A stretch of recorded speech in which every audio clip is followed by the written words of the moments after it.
from the Ministry of Justice have revealed an alarming increase in the number of prisoners released by mistake, as well as rising violence and cases of self-harm in jails. Statistics for England and Wales show that 71 inmates or suspects were incorrectly freed in the year to March. That's the highest number since records began a decade ago. Meanwhile, there are more than 26,000 assaults, with attacks on prison officers at a record high of more than 7,000. Our Home Affairs correspondent June Kelly has this report. Spice in a jailhouse. Mobile phone footage which shows one inmate high on spice, egged on by a fellow prisoner. Go on, son, you're getting there.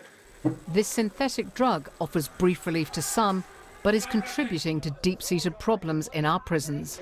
Spice. Some jails are awash with drugs. And as on the outside, the dealers have the power and the dependents are desperate.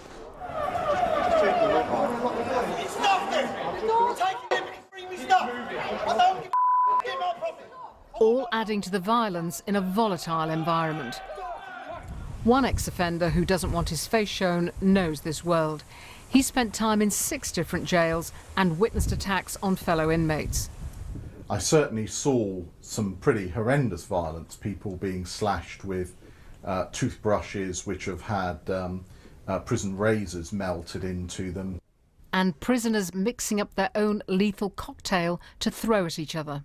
It causes the most terrible scarring. It's very much like an acid attack, you know, that sort of thing is used to punish people, for example, for being suspected informers, telling the prison authorities about what's going on inside the prison, or for debt.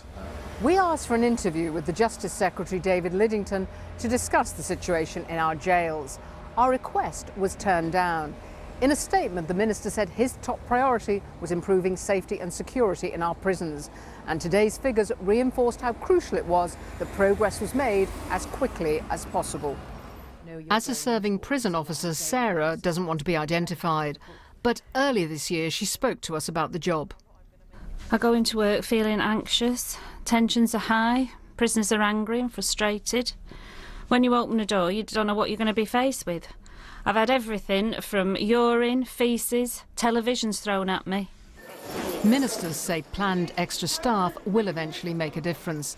But at present, every new set of figures or report seems to underline the perilous state of our prisons. June Kelly, BBC News.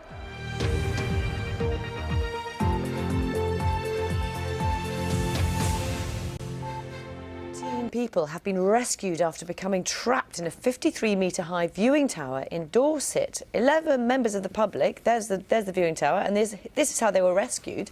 They had to be winched to safety from the Jurassic Skyline Tower in Weymouth by a Coast Guard helicopter on Tuesday afternoon.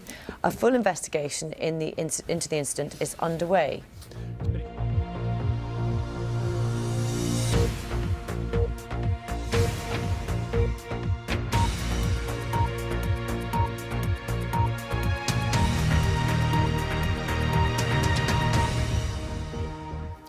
Now, on the day that Storm Ophelia is causing damage and destruction in Ireland and parts of the UK, there's also been a focus on the events of 30 years ago, when the Great Storm of 1987 claimed the lives of 18 people as winds reached more than 100 miles an hour. Scotney Castle in Kent was badly damaged on that night, as our correspondent Robert Hall reports.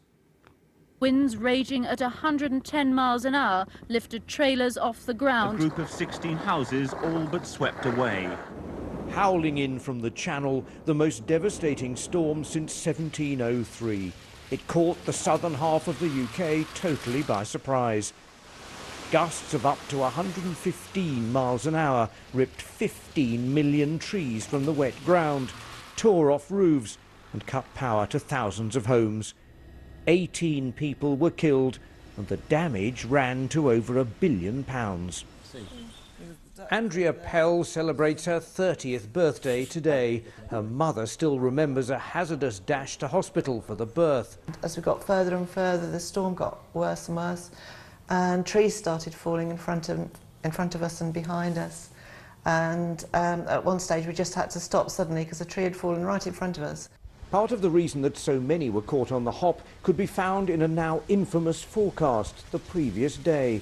Earlier on today, apparently, a woman rang the BBC and said she heard that there was a hurricane on the way. Well, if you're watching, don't worry, there isn't. The most lasting effect was the devastation of ancient woodland. Emmett's Garden near Sevenoaks lost 95% of its trees to the gale. Some were more than 300 years old. We lost our electricity for 9 days, our telephone for 5 days, our water supply. Caught up in the storm, nature expert Matthew Oates remembers a change of emphasis during years of recovery. The managers were under terrific pressure from a lot of local people to clear up and replant. And then we found that actually if you left woods to themselves, they would regenerate naturally, not necessarily with like for like, but nonetheless you would get woodland back very quickly. That's what happened. A lot has changed over the past 3 decades. We now have the technology to predict and prepare, as we've seen in the case of Ophelia. But perhaps the biggest lesson we learned from the Great Storm is the sheer power of nature to recover from disaster. Robert Hall, BBC News at Scotney Castle in Kent.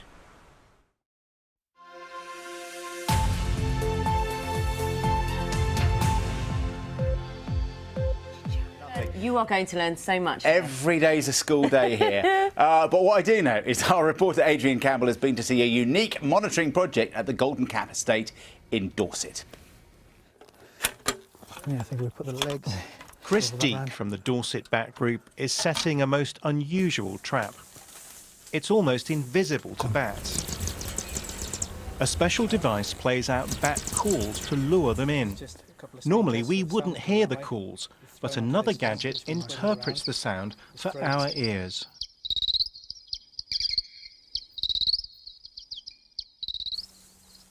Chris is specially licensed to handle these tiny mammals, and with the help of volunteers, he's hoping that after dusk, he'll be able to identify and then carefully release his latest catch. If I'm a bat, and I'm flying around happily in the woodland, we're going to put up an acoustic lure, which is going to play bat calls to lure them in. They will come to investigate. They will hopefully not see our lines. They will bounce into that and just tumble down here and into the bag. And then all we do is we'll come along, scoop them out and take them back to base camp for processing. This is a Bechstein's bat. This is a very rare woodland species. There are 18 types of bat in Britain, and Golden Cap is already known to have 12 different species. This is a brown long-eared. Yep, little girl. So this is this year's young, which may indicate that there is in fact a breeding colony around here. So it's just got really exciting. We've seen 2, and now 3 more bats have arrived, and we're just about to have a look at them. And there you. This is another pipistrelle. The bats are painstakingly identified as the experts try to help improve their chances here. And we've got Gemma Barron from the National Trust works with volunteers and tenants to promote the best conditions for the bats. and they're using the habitats here, the grasslands, the hedgerows, the woodlands, for foraging, roosting and navigating around the landscape. And the trees are important, the tree line here. Yeah, the woodland edge is really important for them. They can navigate along here. It's also a good foraging ground, lots of invertebrates, and it connects up to the hedgerows, which then travel through the landscape. Bats are in decline, caused in part because we have damaged their habitats. But these amazing creatures can live for 20, maybe 30 years or more. Adrian Campbell, BBC News, Golden Cap, Dorset. So now we know. Now you know. You wondered about bats, didn't you?